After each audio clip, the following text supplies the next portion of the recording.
1942년 6월 4일 미드웨이 해전에서 이미 대파된 세 척의 동료 항모를 뒤에 두고 미 항모 요크타운에 두 차례 공격을 가해 어느 정도 성공한 일본 항모 히류는 히류의 위치를 파악하고 들이닥친 미 항모 엔터프라이즈 급강화 폭격대의 공격을 받고 오후 5시가 넘은 시각 전방 엘리베이터에 첫 번째 명중탄을 맞았습니다. 지금 이 전투와 관련된 이야기를 펼치고 있는데 엔터프라이즈에서 발진한 미 항공대가 첫 번째 명중탄을 적중시키기 이전에 일어난 숨은 이야기들을 먼저 살펴보고 이후의 상황을 진행하도록 하겠습니다.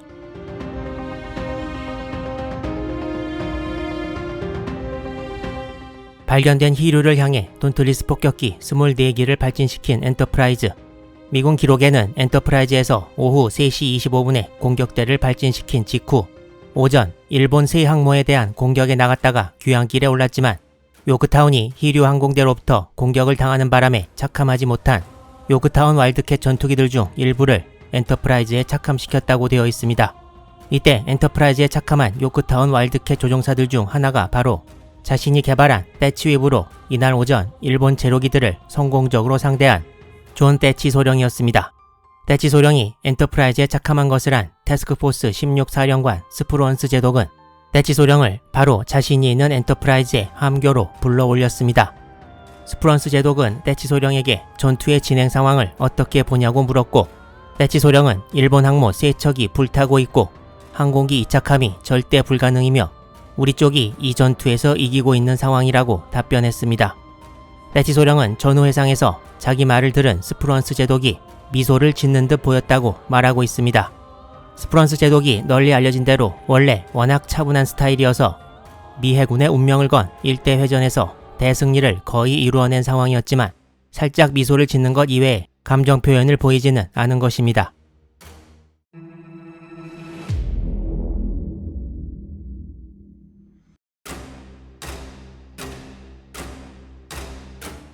엔터프라이즈와 같이 태스크포스 16의 일원으로 미드웨이 전투에 참가한 항모 호넷.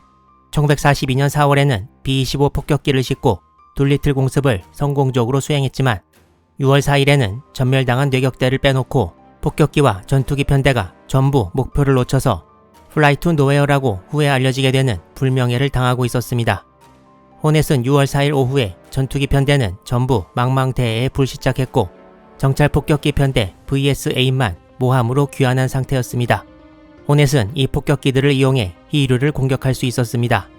호넷의 함장 마크 미처 제독은 스프론스 제독으로부터 명령이 떨어지기 이전에 이미 세뮤얼 애덤스 중위의 히류 발견 소식을 따로 접수한 상황이었고 미처 함장은 곧 있을 공격 명령에 대비해 폭격기들을 갑판에 정렬시켰습니다.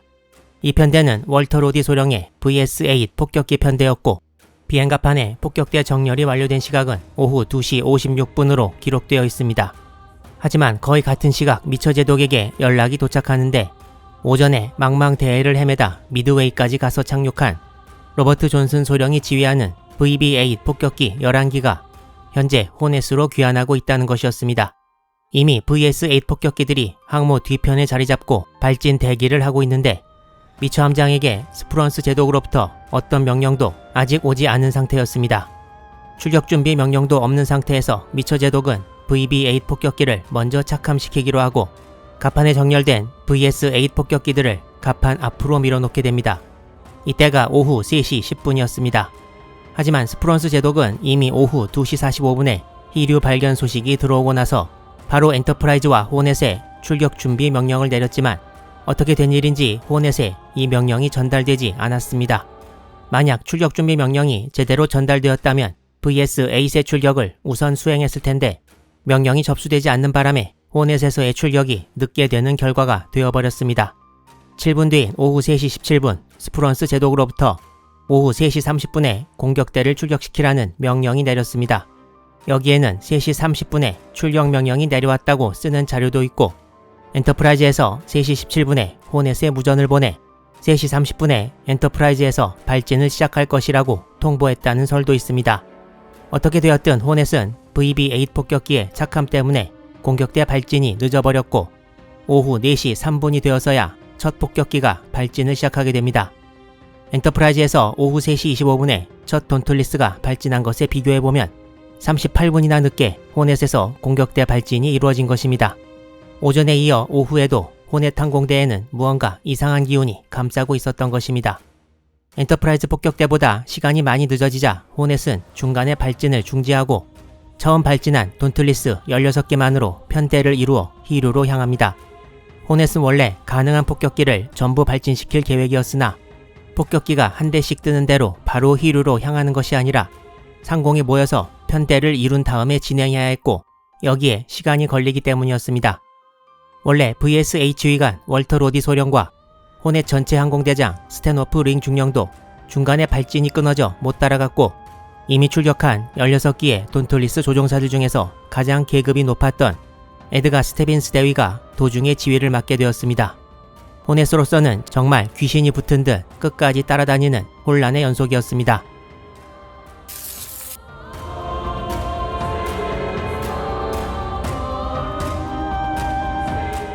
요크타운 폭격대는 드윗 슈메이 대위가 지휘했는데 엔터프라이즈 소속 10기가 히류를 공격하게 되어 있었고 요크타운 소속 14기는 주변의 호위함들을 공격하게 되어 있었습니다.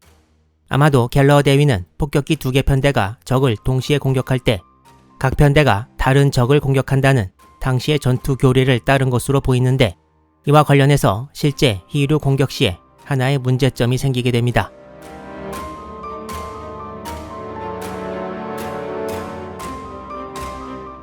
엔터프라이즈 요크타운 폭격대가 히류 근방으로 다가왔을 때 엔터프라이즈 폭격기 10기는 히류를 폭격하고 슈메이 대위의 요크타운 폭격대는 하루나 쪽으로 가도록 되어 있었습니다. 자료에 의하면 슈메이 대위와 요크타운 폭격대가 하루나 쪽으로 가고 있을 때 이미 엔터프라이즈 폭격대가 폭격을 시작했고 첫 폭탄 3발이 빗나갔습니다. 슈메이 대위는 이 광경을 보고 자기 편대에게 전함 공격을 취소하고 전부 히류를 공격할 것을 명령합니다. 슈메이 대위가 초반에 빗나가는 폭탄을 보고 전함보다 항모가 더 중요하니까 거기에 전력을 집중하는 것이 좋겠다고 생각했다는 것이 슈메이의 주장입니다. 하지만 미국 자료의 또 다른 설에서는 요크타운 폭격대 지휘관 슈메이 대위가 엔터프라이즈 폭격대만 항공모함을 공격한다는 명령을 처음부터 마음에 안 들어 했고 일단 조용히 따라가다가 공격을 개시할 시점에 원래 작전 사항을 무시하고 요크타운 폭격대를 전부 이끌고 히류로 달려들었다고 합니다. 정확한 사실은 아마도 알 수 없겠지만 엔터프라이즈와 요크타운 공격대 급강한 시점이 거의 차이가 안 나는 걸로 봐서는 후자의 설명에 조금 더 무게가 실린다고도 볼 수 있습니다. 여기에 대해 슈메이 대위와 요크타운 조종사들이 엔터프라이즈에 피신했을 때 항모 요크타운이 큰 피해를 입었다는 사실을 입수하고 요크타운 조종사로서 복수를 하기 위해 명령에 관계없이 처음부터 히류를 공격하려고 하고 있었다는 설도 있습니다. 요크타운 편대가 뛰어들 것이라는 걸 엔터프라이즈 편대는 당연히 전혀 모르고 있었고 요크타운 폭격기들은 갤러어 편대에 이어 급강화 준비를 하고 있던 리차드 베스트 대위의 돈틀리스 4기 앞으로 진입했습니다. 깜짝 놀란 베스트 대위 편대기들은 뒤로 물러났는데 이건 오전에 베스트 대위 편대가 아카기와 카가를 공습할 때에 이어 두 번째였습니다. 이 과정에서 제6기 한기가 급강화가 늦어진 베스트 편대를 노리고 사격을 감행했고 베스트 대위의 윙맨이었던 프레드 웨버 소위의 기체가 격추되었습니다. 이제 히류는 20기가 넘는 돈틀리스의 공격을 받게 되었습니다. 히류의 전방 엘리베이터에 맞은 제1탄. 이것은 갤러어 편대의 리차드 제커드 소위의 것으로 보통 인정되지만 치고 들어온 슈메이 대위가 제1탄을 명중시켰다는 설도 있습니다. 이 명중탄으로 히류의 엘리베이터가 분리되어 갑판으로 날아가 버렸습니다. 그리고 두 번째 명중탄이 바로 앞에 떨어졌는데 누가 제1탄이냐에 관계없이 제커드와 슈메이가 둘 다 명중시킨 것은 맞습니다. 그리고 세 번째와 네 번째 명중탄이 곧바로 히류의 앞부분에 명중했습니다. 전방 엘리베이터부터 앞으로 조금씩 가면서 네 발이 차례로 명중했는데 제3탄은 아카기의 유일한 명중탄을 안긴 베스트 대위의 것이었고 제4탄은 카가의 명중탄을 안긴 VS6의 노먼 클라이스 중이었습니다. 히류의 맞은 폭탄은 전부 1000파운드짜리였던 것으로 알려져 있습니다. 히류의 전방 비행갑판 부분은 네 발의 명중탄으로 그야말로 사라져버리다시피 했습니다. 소류를 잡았지만 히류 항공대의 공격을 받은 요크타운도 나름대로 복수를 한 셈이고 엔터프라이즈 항공대는 아카기와 카가에 이어 세 번째 일본 항모에 명중탄을 안기면서 6월 4일 전투에서 엄청난 전과를 거두게 되었습니다.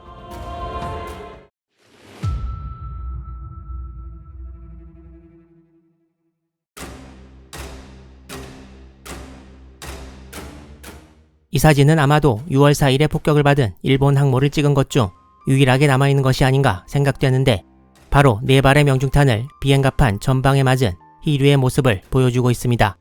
이 사진은 다음날인 6월 5일 오전 일본 정찰기가 찍은 것입니다. 전방 비행갑판 아래 경납고에 있었던 병사들은 전부 바로 사망했을 것으로 추측됩니다. 함교 바로 앞에 있는 이 물체는 제1탄이 명중했을 때 튀어나온 전방 엘리베이터의 일부라고 합니다. 하지만 히류에는 다른 항모들처럼 남아있는 항공기, 어뢰나 폭탄 등이 적었기 때문에, 특히 카가처럼 얼마 되지 않아 엄청난 대폭발을 일으키는 상황은 없었습니다.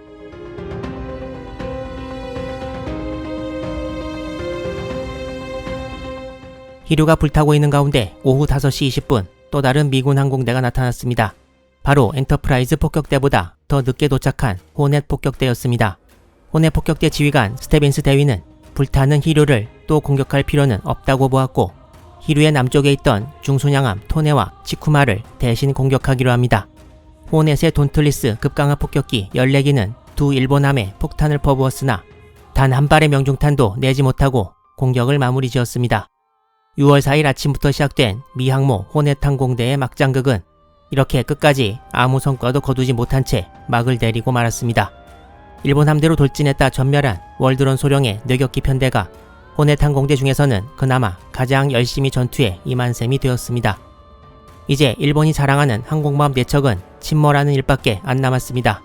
일본 해군에게는 정말 비참한 밤이 다가오고 있었는데, 일본 항모 4척의 마지막 순간과 관련해 또 어떤 일들이 밤새 벌어졌는지 다음 영상에서 살펴보도록 하겠습니다.